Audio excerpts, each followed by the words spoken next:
Hello, hello.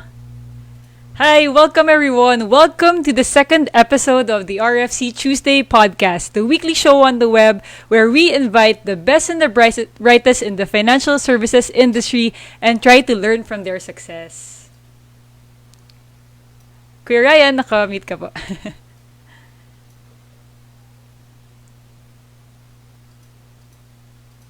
Yes, so everyone, welcome to the second episode of the RFC Tuesday podcast, the weekly show on the web where we invite the best and the brightest in the financial. Oh. Yes. So this show is powered by IARFCPH, the Philippine chapter of the International Association of Registered Financial Consultants.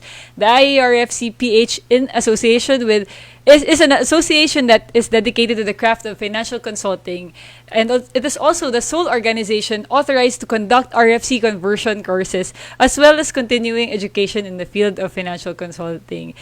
We are your hosts. I'm Louis Baarde, the founder and content creator of The Financial Passionate and the founder of Passionate Creators. Yeah, sorry po, nagkaka-technical difficulties na po kami. Yan. So sorry. Okay po. I am Ryan Daes, a financial consultant and a chartered wealth manager as well. Good evening. Ay, Kuya Ryan, yan. Narinig ko na rin yung voice ni Kuya Ryan. Hello po, Kuya Ryan. Butterfinger, sorry ha. Oo nga, narinig ko nga yung sarili ko nag-echo. Nakinggan ko yung live. Opo, yes, yung live. yes. Check muna natin sino, greet people na nandito sa live natin. Naka-live pa ba tayo? Hindi ko makita. Nawala. Yes, sweet. Oh, si Richard. Yes. Nandyan na sa ating live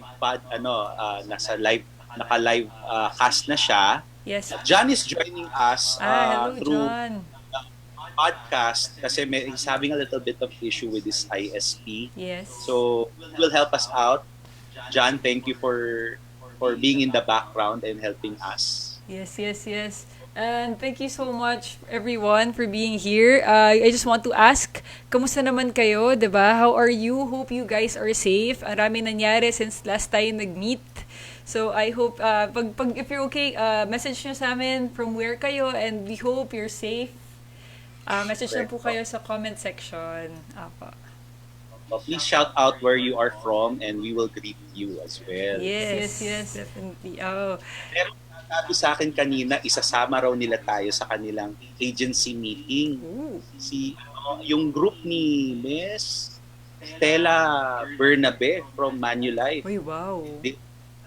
As part of their managers meeting, I think, I'm not so sure, agency meeting siguro. Oh, that's nice. Hello po, hello po. Anong team po yan? Anong branch yan? Ang kanilang region head is Miss Stella Bernabe. Hello, Miss Stella. Thank you so much. Yan, may mga nagko-comment na. You guys, yes, good evening. Hello. Hello, Miss Grace. Hello, John. Ayan. Hi, Ice. Hello. Hi from CDO. Glad you're safe, Ice. Ayan. Thank you so much. So, if you have time then, please follow us on Facebook dito sa IARFCPH, IARFC Philippines Facebook page. So, kung meron kayong questions all throughout this session, just comment below and then address na namin ngayon. So, Kuya Ryan, ito yung part na to, on to the show. Introduce namin. Kasi this week, di ba, we're talking about Irrevocable Life Insurance Trust or ILIT, di ba? And I just want to introduce to you our very, very, very special guest. So, our special guest is Gamalielh Ariel Benavides, or more affectionately known as Boyet, or Sir Boyet sa amin dito sa IARFC, our very own president, diba? He graduated from the Ateneo de Manila University, a bachelor's degree in management noong 1987, and also he started his career in Citibank with extensive tenure with the bank's treasury operations, and capital market services departments. In 1994, at the height of the Philippine stock market's bull run, he joined Abacus Securities Corporation as the operations division head. Sensing the start of the stock market's decline, he rejoined the banking system in 1996 by accepting the invitation of Banco Santandar Philippines, one of the foreign banks that opened as a result of BSP's bank liberalization program. In 2003, BDO acquired the banking license of Banco Santander, and Sir Boyet was appointed as the head and the head of BDO Private Banks Wealth Advisory and Trust Group. Grabe. Sir Boyet significantly contributed to the development of BDO Private Banks products consulting and the increase of its asset under management from 20 million to 300 billion pesos. Wow, bigat ni Sir Boyet. Prior to his early retirement in 2017, Sir Boyd was seeing the product development and marketing division of BDO Private Bank. We were also happy na when he retired early because he can have full attention as president of the IARFC, our very own president. But in less than a year after his early retirement, the banking world would not permit us to have him for ourselves. He was asked to join the Bank of Commerce as the Chief Trust Officer of their Trust Services Group. Grabe, bigat yung credentials si Sir Boyet. And despite his busy schedule, he finds time for IARFC's endeavors. Please, everyone, welcome our very own IARFCPH President, Sir Boyet. Hello, Sir Boyet. Good evening, Louie. Good evening, hello po. Ryan. So happy to have you here, Sir Boyet. To everyone who's following us. Yes po. And I'm super excited po kami, Sir Boyet, sa topic natin today. It's about life insurance trust, di ba? Ano lang po, basic lang po, especially for people na starter pa lang din dito. Can we just define it first, Sir Boyet? What is life insurance trust, and how does it work? Well, let me just start first with what a trust arrangement is.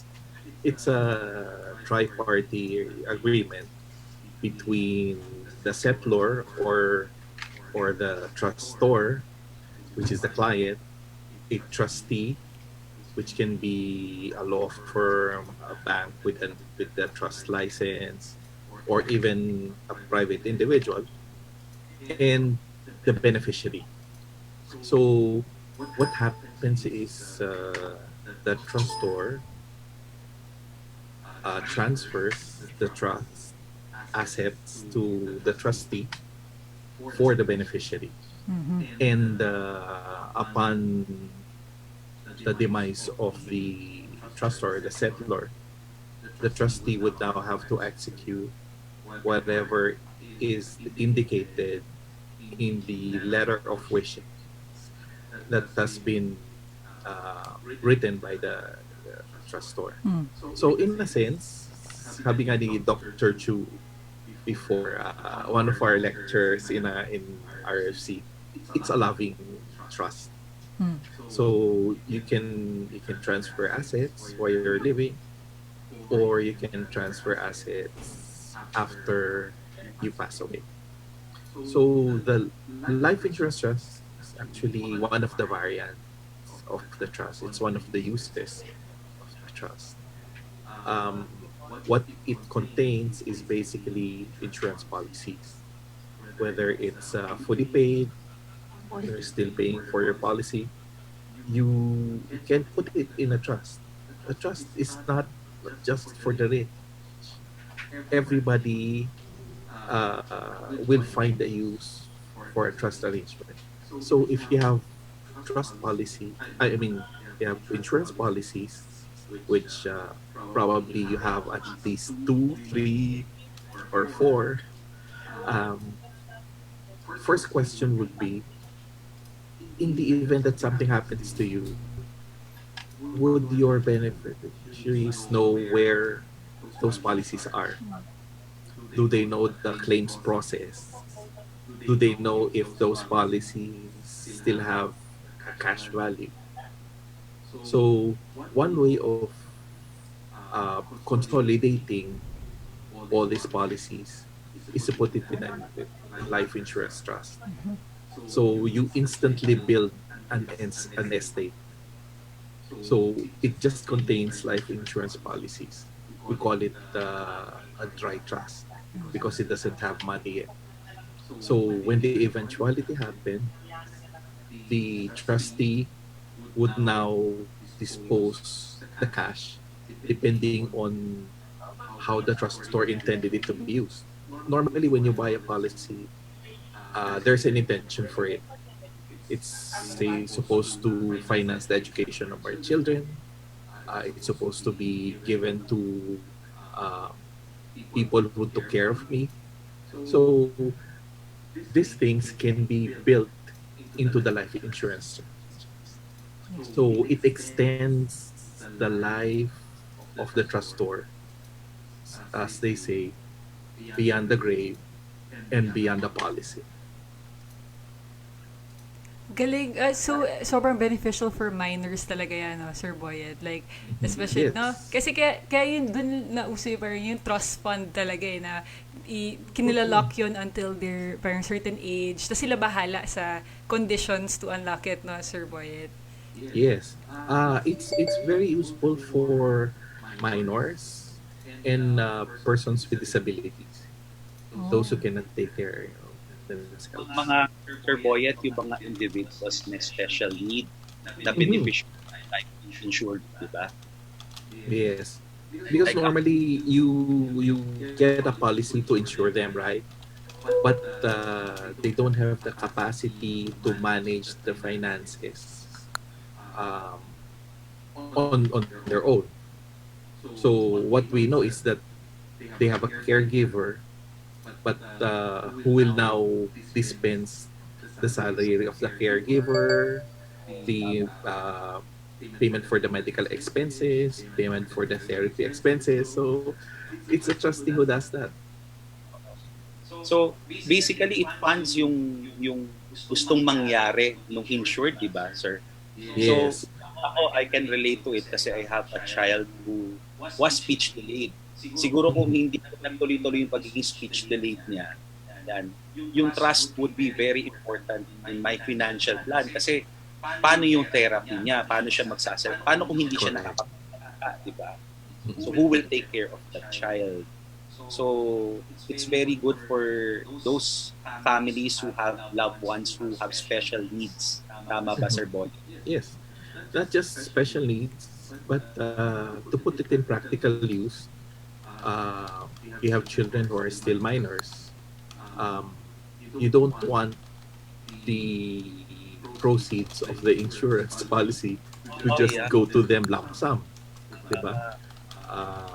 They wouldn't have the capacity to be able to manage it properly, or baka lokohin sila kung sino and kunin yung pera, which is really intended, say, normally for their education. So what the trustee would do is to make sure that it grows so that the education of the child will continue. Kasi di ba, you use insurance as replacement for the parents later on. But part of that replacement mechanism is the proper disbursement of the fund to make sure that it really goes to paying for tuition, paying for allowance, paying for medical needs. So this can be built into the trust. So tama ba, Sir Boyet? Dito papasok yung gamit ng trust sa, di ba, sa insurance planning and risk management ng course natin.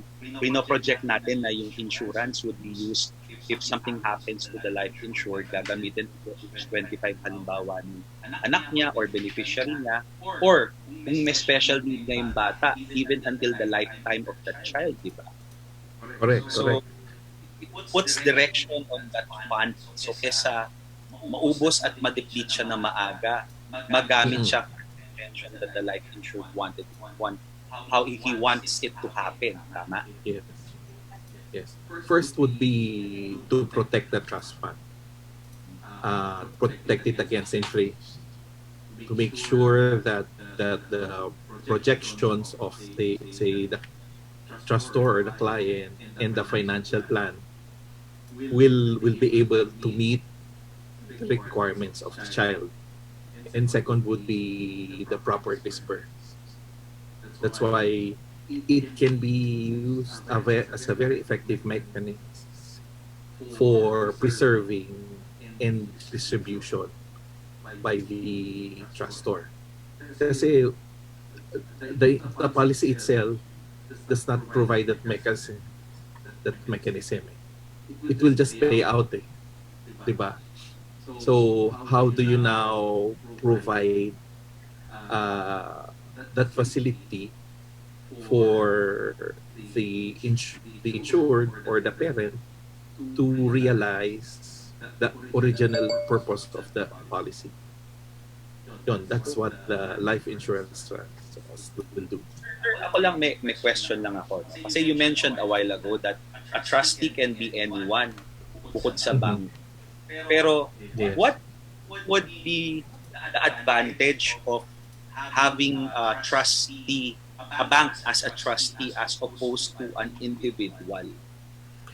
Siguro, kasi not all Oo. people, even as RFCs, not all of us RFCs are even aware what a trustee is. So we don't, not everybody knows the advantages and disadvantages. So just to enlighten us all, ano bang difference, Sir Boyet? In general, anybody can be a trustee.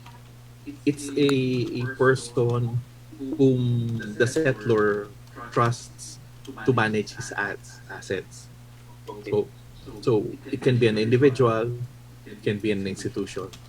The only difference is an individual may die and the trust collapses. Correct. Diba? So it cannot continue because it's attached to the life of the individual. But if it's an institution like a bank or a law firm, then the trust can perpetuate and can continue even after changes in personnel, kasi may natural success within an organization. So that's the advantage of having an institutional trustee. So kapag institutional, sir, may naka-assign na trust officer, di ba? So May even if naka-assign a trust officer, and even if that trust officer resigns or dies, you have the document that is handled by the institution. So whoever will handle your account will know what to do. okay, so even if the original trust officer passes away nga, tama ka. So it can go forever practically. So kung ang trust objective mo, kumbaga, lifetime nung anak mo na may special requirement or kamag-anak na may special requirement. So pwede siya maging hanggat buhay siya talaga, masusustain Yes. yung pangangailangan niya ng trust program Correct. na yun. That's on an individual basis, but you can create trusts also for families to contain their wealth to be passed on for several generations. So that's a multi-generational trust, which will manage the assets of the family. But kahit ba, sir, real property pwedeng ipasok sa trust bukod sa life insurance? Yes. Any form of tangible or even intangible assets. You can have a trust own a patent or a trademark. Wow, You can okay. have a trust own property. You can have a trust own financial asset. You can put some people put their paintings, their collectibles inside the trust to be managed by a trust. If Okay. you look at the trust on an extreme case where it is managing the wealth of families, you have the Rockefeller Foundation, you have the Kennedy Foundation. These are large multi-generational trusts, and their assets are being managed through operating companies. Okay. Ang galing So pala ng... the trust can really do a lot of things. Wow. Ang ganda, ang powerful pala talaga ng trust, and they really work hand in hand with risk management. And I guess It also helps in estate planning, sir. Correct. It's one of the tools of estate planning. Uh, in one of the estate planning lectures that I've conducted before, trust is one of So the sa tools. estate okay. Yes, Sa sir. estate planning, sir, kailangan ba mayaman ka para magamit ang trust? No, that's a common misconception. Everybody thinks that the trust costs a lot. Okay. It depends on the simplicity or the complexity of what you want the trust to do. If the most basic uh, example of a trust that you find in banks is the unit investment trust fund. So, yan yung kami. UITF, diba? So it's just pooling money so that you can grow your money over time. And the investment manager invests in bonds, in equities, in different types of financial assets. So that's the simplest example. And then you go to what we call a personal trust account.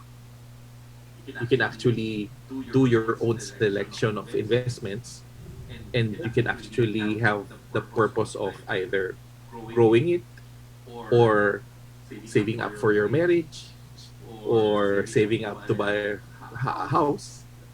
And when you buy the house, you put it under trust.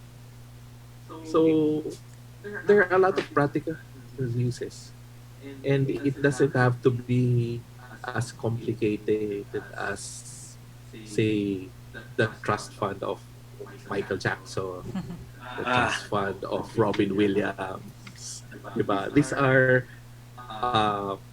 famous trusts that we know about and we read about. It doesn't have to be as complicated as that. It can be as simple as a repository of your insurance policy, so that if anything happens to you, your beneficiaries will know that they can go to the trustee and have the proceeds claimed for them. Kasi if you go, wala nang magsasabi kung sino ba yung ahente mo. Diba? Sino ko kontakin na ahente? Paano yung claims process sa insurance company? And then, anong gagawin mo when you finally receive the money? And hindi naman nakalagay sa policy kung bakit binibili yung insurance. Correct. Oo, hindi sinusulat. Hindi sinusulat yun eh. So, iisipin mo, para saan ba to? Diba? To be able to enshrine the purpose of the insured, then you can put it in a life insurance trust. Oh. Okay, that's nice. It's very nice. Actually, sir, may may ibabato lang ako sa question. Kasi I had my first death claim early in my career na merong minor beneficiary. And my is ang tagal ng claim. So if I were to put the benefits of my life insurance into a life insurance trust, dumadaan pa rin ba sa korte yan? Kasi ganun yung nangyari dahil minor beneficiary. Tatlong claimants yun, dalawang bata, isa yung mother nung client ko. So yung dalawa, yung mother, syempre mabilis na nakuha. Pero yung may minor beneficiary, the first one got his claim after 6 months. Tapos yung isa after, I think, 1.5 years. So, does putting the benefits of a life insurance product in a life insurance trust minimize yung ganung klaseng problema? Yes, but you have to assign the policy to a trustee. there's a process within the insurance company where you can assign a trustee, so that it's a trustee who now does the claims process. So, kung institution to institution, mas mabilis. Yung sa case kasi ng client ko, actually yung mga tatay, yung mga kapatid niya, tatay ng pamangkin niya, mga trustee. So, natagalan kasi dumaan sa korte. So, dumadaan ba sa korte kapag Kasi kailangan ng kailangan ng mag-appoint ng administrator tsaka ng guardian. Kung sino yung magko-control ng trust fund. So in this case, the trustor has already assigned the trustee as the fund manager for the minor child. Question nga po, sorry, biglang nawala po, nagka-tech difficulties kami. Question po, Sir Boyet, bakit, di ba, kung it's that good and sobrang advantageous niya, bakit few people gumagawa sa kanya? And kasi di ba may perception na nga na it's for the rich. Pero ano pa po ba kaya yung barriers why a lot of people parang hindi siya ginagawa? Admittedly, a lot of banks, although they have the product, don't offer it. Kasi walang pera dyan eh. Yun. That's the reality. But the more important thing is it provides value for people who have insurance policy, especially large policies, where they need it to be managed after they pass away. Kasi while the trustor is alive, walang ima-manage. It's a dry trust. Yeah. It's like it's like a safety deposit bank. You're depositing the insurance policy with a trustee. The only difference is that the trustee is recognized by the insurance company. So it's a trustee who will now file the claim with the insurance company later on. May question po dito si John eh. When do people usually use the trust po? I think to make it parang more concrete, di ba po, we've established one parang scenario. Example like, if the person, parang if may iwan niya yung mga minors, di ba? For minors, advantageous ang trust. Meron pa po bang other scenarios bukod sa estate planning na it applies na parang good idea to set up life insurance trust? Well, not necessarily a life insurance trust. No? You can set up a trust. For example, si John, kung gusto niya ikasal, in 5 years, di ba? So, pwede siyang mag-set up ng trust fund for the wedding, smart. for the honeymoon, Yeah. and to start up their life as a family. Yeah. So you can set it up, but it's a financial trust. So you fund it immediately. You can fund it Through yung one time, or you can fund it over time. Yeah. Okay, tapos yung life insurance trust to be is parang dun mo inaalat yung life insurance proceeds in case something Insurance happens. policies, So wala pa yes. po siyang laman until may mangyari sa life insured. Yes po. Wala pa siyang laman na cash. Yes. Ang laman lang niya, insurance policies. Yes. Okay. instructions on how to use And those your instructions on how to dispose of the fund according to how you intend it to be. Yeah, like example, gusto mo every month bibigyan ng ganito kadaming money yung anak mo, May parang allowance. Yes, Yeah. agree. Yes. And you can stipulate certain condition na kailangan ganito yung grades niya, Smart. dito sa school na to mag-enroll. Yeah. And on the extreme case, if it's not controlled properly, it will result in trust fund babies. Yeah, exactly. Ito yung mga mag-aaral na lang na mag-aaral, hindi na magtatrabaho, Minsan nga hindi mawawalan ng mag-aaral ambisyon. magpa-party na Kasi lang. alam nila may makukuha sila. Yes. May sweldo na Diba? sila kahit walang gawin. Exactly. Yes. So that's why you have to talk to the client and discuss. Like, this is your intention. On the extreme case, this might be the behavior that might be encouraged. So we have to balance it off. Yung effect nung trust fund dapat dinidiscuss din sa client. Oo, Yes. correct. As a financial consultant, that's part of the job of of of planning, Yeah. diba? It's not just computing for how much you need and where to put it, but also what type of behavior or type of value do you want your beneficiary to have? Yeah. And also, I I think, realize... go, Sir Boyd. sir, I think that's a realization for financial consultants. We don't just compute, we don't just select, we don't just execute. What more important, what we do is we pass on the values of the parent to their children through the financial path Yeah. on how it's going to be executed, how it's going to be disposed, and how it's going to be transferred. Okay. Ganda, no, Louie? Yun Ang nga dami eh. pala nagagawa ng trust. Yeah. Grabe. Tsaka ang ganda rin po how, like, ang hirap kasi, yung iba kasi, since they don't know na nag-exist yung ganitong type of arrangement, possibly, baka binibilin yan. O bilin ko sa kapatid ko, or bilin ko sa... tapos, hindi naman din susunod, and then wala din written na, parang ang hirap nung, wala, parang peace of mind na rin. Especially for, alam mo yung mga single parents, or, di ba?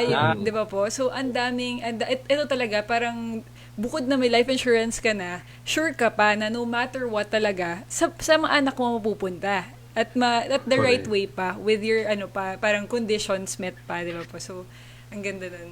In my discussions of trust, I always use a very close friend as an example.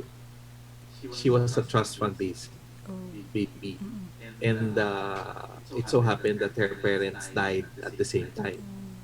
So she was left with enormous amount of wealth, which was managed by a court-appointed administrator, which was their lawyer. Pareho silang walang alam. So, kada hingi niya ng pera, ibibigay. Gusto niya ng bagong kotse, gusto niya lumipat sa Forbes, gusto niya lumipat sa Dasma, gusto niya lumipat sa Sanlo, gusto niya mag-party. Release ng pera. By the time that she reached first year college, wala na siyang trust fund. Oh my gosh. So nasayang. Had it been managed properly, it could have been used by her new family now. Yeah. Now that she's married, diba? She wouldn't have to work odd job. Tsaka secured na Just yung to be able to future get by. dapat ng mga anak niya sana, di ba? Yung education. Correct. Opo. Yes. Yun talaga yung alimin na tutunan ko with us, like financial planning for our clients eh. Kasi tayo yung mag-iisip yan kasi sometimes hindi pa nakikita at the moment. Tapos tayo yung nagbibigay sa kanila ng perspective na, ito yung mga kakailanganin mo in the future. May question po si John, Sir Boyet. Possible na po bang hindi makuha yung trust fund kapag hindi nakamit yung conditions? Saan po mapupunta yung money? It will still be in the trust fund. But again, there should always be an exit mechanism. Kung hindi mapupunta sa anak, pwede nga exit mechanism mapupunta sa apo. So, that's part of planning. Okay. Pag gano'n nangyari, Sir Boyet, kung sabagay siguro, may estate tax ba yun pag nilipat dun sa apo? Parang gano'n? Doon magkaka-estate tax. Kasi taxable event yun. Pero, again, there are ways of doing a Avoid. generation skipping trust. Mhm. But it will just skip one generation. Yeah. So, yung susunod, magbabayad na ng excess na. Talaga magbabayad. Ah. Parang diniper lang. Oo, dinifer lang ng one generation. Galing, Well, galing. hopefully, has grown enough to pay for that estate. Ang problema kasi is assets, especially financial assets and real estate, increase over time. Yeah, that's... So, yung estate tax na ina-assume mo today will be different, say 10 years, 20 years from today. Do you want to transfer that tax burden to your children or to your beneficiaries? Mhm. May mga trade-offs yan. Yeah. If you do the distribution, you will lose control. Mhm. If you do the distribution later, your heirs will have a very big tax burden. Yeah. So which do you want to do? Mhm. May mga discussion points talaga. Between the trust owner and the financial consultant rin, Sir Boyet, no? Kasi Oo. That's why pag-uusapan knowing your client intimately, ano yung values niya, ano yung gusto niya mangyari sa assets niya, and then ano yung values na gusto niyang ipamana dun sa mga heirs niya is part of the planning process. It's not just pamana ng pera, pero anong values yung gusto mong matutunan tsaka matransfer dun sa mga beneficiaries mo. Yeah. grabe. Oo nga eh. Ganda. Like yung na-realize ko nga po like with this nga po like someone na can offer, 'di ba, insurance tayo. This is something na makikita naman natin scenario pa lang eh, 'di ba? They need it, and then at the same time yung distribution, iwas ng estate Yes. tax, 'di ba? At the same time, ano pa, 'di ba? Sa'yo din, may peace of mind ka na agad. Wala na din, 'di ba po, yung mga court proceedings, no? Wala na pong settlements. Diretso na po. Kasi the trust, in my experience, has been considered by the court as a will substitute. Oh, yun. Oh, perfect. The court will respect Yeah. the wishes of a dead person. Yes. That's true. Okay. Ang ganda, no, Louie? Oo, oo. Ang galing lang kasi, I mean, ako, this is something na, kasi di ba tayo sa RFC we're provided with a lot of different tools, and as new tools dumarating, ang dami parang nakikita mo how it, parang makikita mo saang part sa case ng client mo, mag-fit everything, is marami na pumapasok sa isip Yes. ko.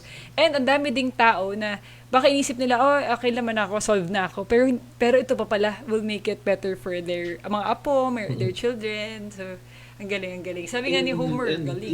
you can use a variety of tools. Yes. There's trust, there's insurance, there's wills, yes. may donations, Mhm. merong sale. Mhm. You can use a corporation, especially now that the SEC has approved a one-person corporation. Yeah. And then you can have, on a Yes, larger, on a grand scale, a family office arrangement Yes. or a family trust. Mhm. Actually nga po yung corporation, like lahat yan na-discuss nga po na sa amin ni attorney, kaya super ang ganda niya for everyone, especially kahit again hindi siya pang mayaman lang, basta you have you have assets and you have people you love na you want na okay after whatever man mangyari sa you need it and you can avail it, you can get it. So Yes. opo. But ang consideration mo doon, it has to be an ongoing concern. Meaning your children, your beneficiaries will run the company also. Ito, kung corpo. Dahil yung corporation, kung walang iti-train to run it, mamamatay rin yung corporation. Oo. That's true. That's why when you form a corporation, values formation is a very important part of it. Yeah. Correct, oo. Para hindi masayang Mhm. yung corporation. Hindi ka build, expand, bust. Yeah. Yeah. After 3 generation, wala na. Oo nga. Oo. Generation, ubus na. Yes. Yung ano ko nga po, ay sabi nga po pala ni Homer, ang galing daw, ganyan, sabi nila, dito si, hello Miss Jess, Hello, John, Miss Grace. Hello, everyone. Mayet. Ayan. So, with that nga din po, question ko lang po, Sir Boyet. So, example, ako, insurance agent. Tapos, I want to set it up for my client na may, kaya sabihin natin meron siyang 4 insurance policies na sa akin. Tapos, gusto niya mag-set up ng trust. At paano po yung nag-work yun? Paano ako po ba mag-asikaso nun or siya po dapat pumunta sa mga trust companies or meron po ba? Well, ano po? part of the planning as a financial consultant is, di ba, i-consolidate mo muna Financial yung plan. different assets niya. Yes po. So, one asset class is insurance policies. Yes. How do you now manage yung insurance policies? Yun yung pag-uusapan natin sa Sabado. Oh, about life yun eh. insurance Feeling ko trust. yun nasa utak tayo iba. Kasi tayo, yes, marunong tayo magawa ng comprehensive financial plan, di ba? And ito, dagdag tool to na something na hindi naman, parang hindi pa siya ganun ka-solid. Ngayon, masasolidify natin sa Saturday. And a lot of people din na, yun, insurance lang ino-offer. At least alam nyo na this is something extra, this is something na talagang fulfill nyo yung wishes at yung goals ng client nyo by knowing this. So, malalaman nyo kung bakit ba kailangan ng ILIT. Ano bang ginagawa niya? Anong value niya sa kliyente? Yes. Then how you start it. Diba? Yun nga po yung... go Kuya Ryan. Go Kuya Ryan. Insurance advisor. Lagi ko sa mga leaders ko, ano ang mangyayari pag binigay ko na yung pera? Sigurado ba na mapapakinabangan yung beneficiaries yung pera pag binigay na sa kanila yung process ng life insurance? So, sasagot yung tanong na yan, this Saturday pala, no? This Saturday. Yun nga po question ko. Webinar on ILIT. Yan po Kuya Ryan and Sir Boyet. Gusto ko yung mag-proceed naman dito like, diba, insurance professionals, narinig na nila yung ILIT, yung Irrevocable Life Insurance Trust. And since topic natin to sa November 21, anong tingin niyo yung i-expect na nila dapat, so anong ma-expect nila from this webinar? Anong matututunan po nila, Sir Boyet? They will understand what an ILIT is, how flexible or how restrictive it can be. Remember, Flexible and restrictive. sabi nga ni Attorney Nick, your estate plan is either a gift or a prison. That's true. Diba? Siguro shout out rin tayo sa mga listeners natin, Louie. Yes po. Siguro acknowledge lang rin natin yung former EVP ng Insular Life, si Mr. Jess Papilenia. Welcome, sir. Hello po, sir. Good evening, Sir Filenia. Yes. President ng AXA, nandito rin nakikinig si Homer Jose. Hi, Homer. Hello po, Sir Homer. Hello, Good evening, Sir Homer. Miss Michelle Ramos Olis. So, ayan, nakakatuwa. Mag-message lang po kayo if you have questions po. Pero yun po. Kayo mahihiyang magtanong. Pwede kayo magtanong sa Pero ako sa Saturday. Yun na nga po muna natin yun. Gusto po natin, i-flash ko po sa kanila yung details po muna. And then we can talk more about it po. So, here, November 21, 2020, Saturday, 10 a.m. to 12 noon. So, Life Insurance Trust as estate planning tool. So, ano to siya? Continuing education webinar ng RFC. This is, parang ang ating mag-discuss dito is, of course, Sir Boyet. And also, ang goal dito is ma-learn yung basic trust concepts and how it can be flexible and customized tool for estate planning. So, the webinar fee is 500 pesos. And you can message sa IARFC page or register now. Nakikita niyo yung QR code ngayon sa screen. You can check it. Pero miss sila, John, ano din nila sa link below. I-comment nila para you can easily access it. Pero yun po, continue natin, Sir Boyet. Ano po yung ma-expect? So, it can be restricting, it can be flexible. It can be a gift, it can be a prison, yes. And then, it can be an instrument of love or a curse. Yeah, depending on ano. Depende yun. I mean, sabi nga ni Jeffrey Chu, you embody the values and your love to your beneficiaries through trust, through insurance, through your will. So as financial consultants, we have to um, guide our clients to be able to go through that path, through that journey. Kasi it requires a lot of thinking, a lot of soul search. Baka may mga insights din tayo Totoo na eh. matututunan from them. Mamaya mapaano na si Kuya Ryan bigla. Mapaisip. Mapaisip na. Opo. And opo. Ano po, Kuya Ryan? Maganda talaga ang very powerful ILIT. So if you mull about it, ang dami mo pwedeng gawin for your clients. Kaya lang, kung ang financial consultant rin, kulang ang experience at saka yung skill, yun yung limitation rin nung Yeah. Sir Boyet. So importante talaga. That's true. Ay, so, si question ni Mayet, meron daw ba Minimum or maximum? Ay, minimum amount sa trust fund? Yes. Well, Meron daw po under ba? Philippine law and regulations, trust fund should not be below 100,000. But that can only be invested in government securities. So if you want to start, you can start at 100,000. Yung UITF, you start with 10, as low 5. as 5,000. Yes, apo. Di ba? As low as 1,000. Apo. But for an ILIT to make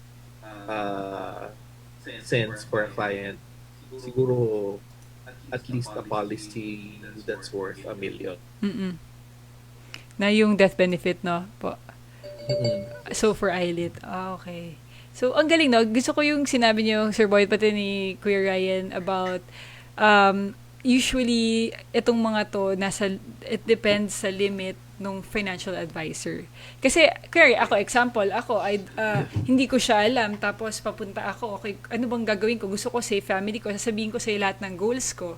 Kung limited yung tools mo, hindi mo ma-offer sa kanya lahat ng possible na pag-protect sa family mo. Like example, ano insurance yung tama, 'di ba? Yun pa lang yung first eh. Ano ba i-offer mo? Pangalawa, applicable ba yung trust dito, 'di ba? Sa scenario niya. And also, ano pa bang pwedeng tools dito? So, again, yung limit noon, it depends sa financial advisor. Kasi parang ako iniisip ko, baka ibang tao, pupunta sila sa banks. Katanong-tanong sila, 'di ba? Usually kasi ang ino-offer po sa lahat, I mean, yung products itself lang. Oo, yung UITF lang. Opo, di ba? That's why, Opo. importante, as RFC, you attend our continuing education seminar. Yes, totoo po. Because we will discuss the different tools that you can use to be able to enrich your practice and be more value for your client. That's why you keep watching out for our webinars. Yes. We started with estate planning under Attorney Nick, then we'll have ILIT. Later on, we'll have how artificial intelligence can help us make better investment portfolio. Sir Boyet, may question lang ako. Just wondering, kung halimbawa ba, RFC ako, I want to introduce this ILIT to my client. Can I bring them along in the webinar this Saturday? Sure. Oh, it's I mean, it's not just for RFC. It's for the general public to know that there are a lot of tools available for them to be able to create their financial plan. Siyempre, you are guided by your financial consultant, but learning together is the best way of working with your client. Yeah. Okay. Yun nga din sinabi ko di ba, last time po, like, we have a lot of mentors and tayo din, we're trying to help each other. Tapos at the same time, yung clients mo, alam mo yung goals niya, so parang problem solving din yan, find ka ng best way to achieve their goals. And di mo magagawa yun kung limited yung, alam mo, Correct. Yes. And importante rin for RCs, not just to learn about it, but to network with different professionals, Yeah, agree. your fellow RFCs, so that you gain at least conversational knowledge. Mm-hmm. So you can talk about it with a client. And then through networking, you bring your fellow associates to be able to deliver a complete package. Uh, that's, Okay, great. So, Louis, I think we still have time naman. yes, So, sige. siguro, Sir Boyet, Excite yan. ano ba ang plans nyo talking about the RFC? Mm-mm. But ayun, as I've mentioned, we are revitalizing the Philippine chapter of IARFC through emphasis on continuing education, and then second would be networking and fellowship, because you can't do it alone. You need knowledge, you need skills, and you need your fellow RFC. Definitely. That's why we're attracting RFC graduates to become active members. Please be active member. Pay your membership dues, because you'll be listed in the global RFC webpage as a practitioner. You will have access to a wealth of resource and white papers regarding the practice. And uh, you, later on, RFC members will have free access to the webinars. Oh, uy, nakaka-excite yun. Yeah. Uy, na-excite Please, ako please, doon. Di ba? Yes! Actually, oh my gosh. Perfect. I guess it's also a sharp Yeah, be iron. active. So if we are active members, we get to hobnob with fellow members na who have a wealth of experience. Katulad ng sinabi ni Louie, ako actually kung hindi ko nakilala rin si Miss Grace, yan, si Sir Boyet, hindi naman ako magiging kung sino ako ngayon eh. Kasi from time to time I ask questions with these guys and they accommodate. They're very helpful. Hindi sila madamot sa information. Yun yung maganda sa association natin. Diba, Sir Boyet? Yes. Sobrang accessible. We share and we bring everybody up together. Totoo yan. Grabe nga sobrang generous ng mga professors nga natin. And isa ka doon, Kuya Ryan, like, lala ko, nag-thesis ako, nag-meet kami, pero talagang si Sir Boyet, pwede namin puntahan sa Starbucks, sobrang willing siya yung consultation, maraming nagtatanong-tanong kay Sir Boyet doon. Super, grabe, ang ganda na parang we're surrounded by, parang yung mga tao din na very experienced na sa industry, marami ng clients na pinagdaanan, so kahit anong itanong mo dyan, parang sa doctors, this is your practice eh. So the more cases na Yes. nagiging aware ka of, which is makikita mo sa mga CEs, the more ka magaling na kahit anong harap mong client, kaya mo siyang tulungan. So yun yung na-excite ako about RFC. In the webinars and the networking, it's like doctors discussing a case. Yes, exactly. A symposium, di ba? Exactly. So we learn from sharing experiences as well.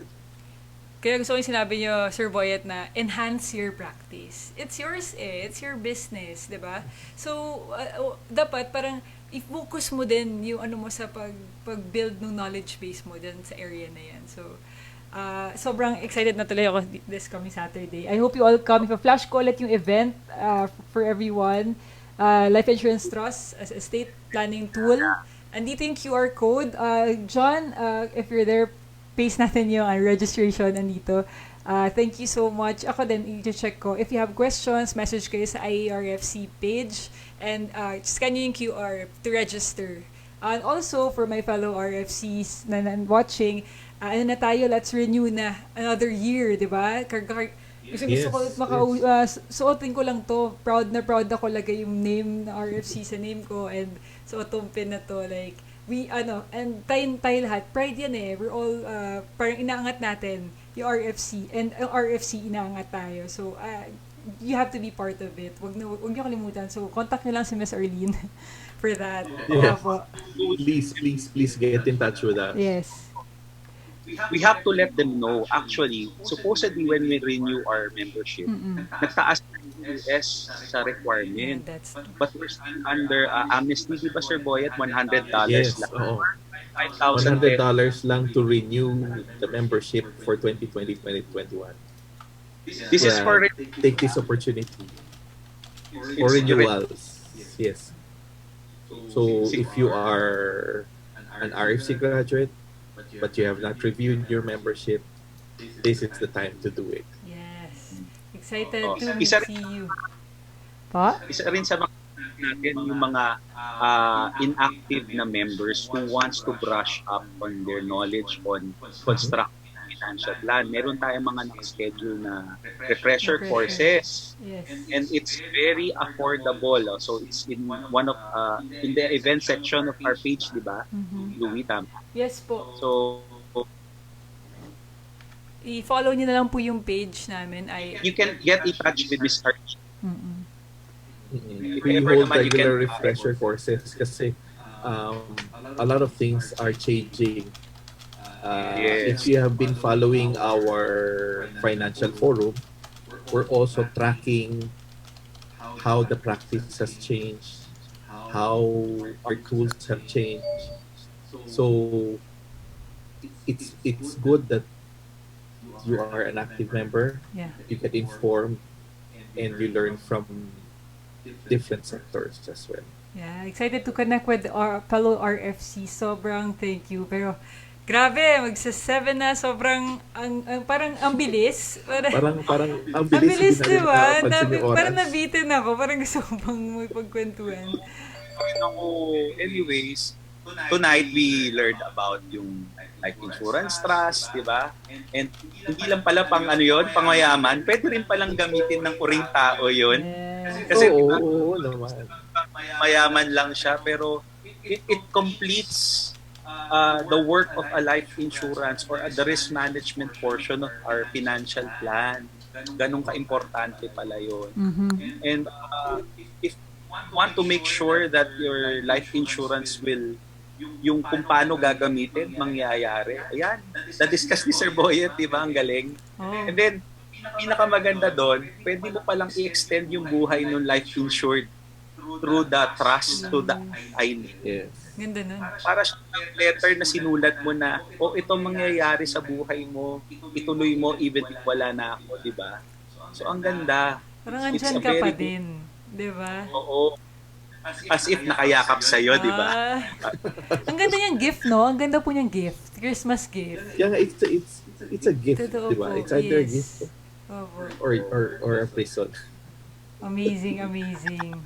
It's not a prison. And it's also a good financial management tool. Yes. To extend your time and make sure na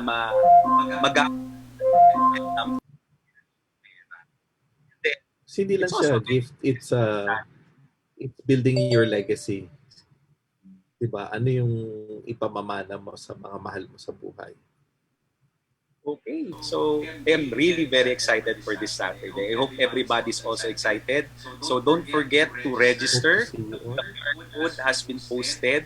And if kung hahabol pa kayo, you can also contact Tita Arlene Baguyo for your enrollment. Yes, lahat po ng details nasa FB page. Ano po natin Life Insurance Trust as an estate planning tool webinar on November 21. We'll see you there and we hope to connect with more RFCs, diba? Mag-renew na tayo lahat and mag-connect tayo soon, especially ngayon online lahat, so anything's possible, diba? So, sobrang thank you, Sir Boyet, for joining us today. You're always welcome. We really enjoyed po. Sobrang, it's an honor to have you po. Kuya Ryan, sobrang, I love co-hosting with you po. Kuya Ryan, thank you so much. We miss John. Miss namin si John tsaka si Andre. today. Yes. Isama internet niya. And thank you to our producer, our producer, Miss Grace. Thank you. Yes po. Thank you everyone. If you have questions, niyo lang talaga, i-message nyo lang kami sa page and we'll be here ulit next Tuesday with John and Andre ulit. We'll see you on Tuesday. So, again, may sasabihin po ba kayo? Or we can close na po the live? I think we can close na. Okay, sige, Pero this is it. thank you for listening, yung kakambal ni Mother Grace, si Tita Faith. Hello po. Hello po. Hi, Faye. Hello po. Okay, so sabihin ko yung famous line, tagline, pinamemorize to sa akin ni Miss Grace, diba? So, thank you again for watching RFC Tuesday podcast. I'm Louis Barde. I'm joined with our Ryan Daez and, of course, our president, Boyet Benavides. We're signing off. I want to remind everyone that it's better to be in the know than be the last to know. The last to know. Thank you so much. Thank you so much for joining us. Thank you. Good night, everyone. Okay po. Good night. Good night.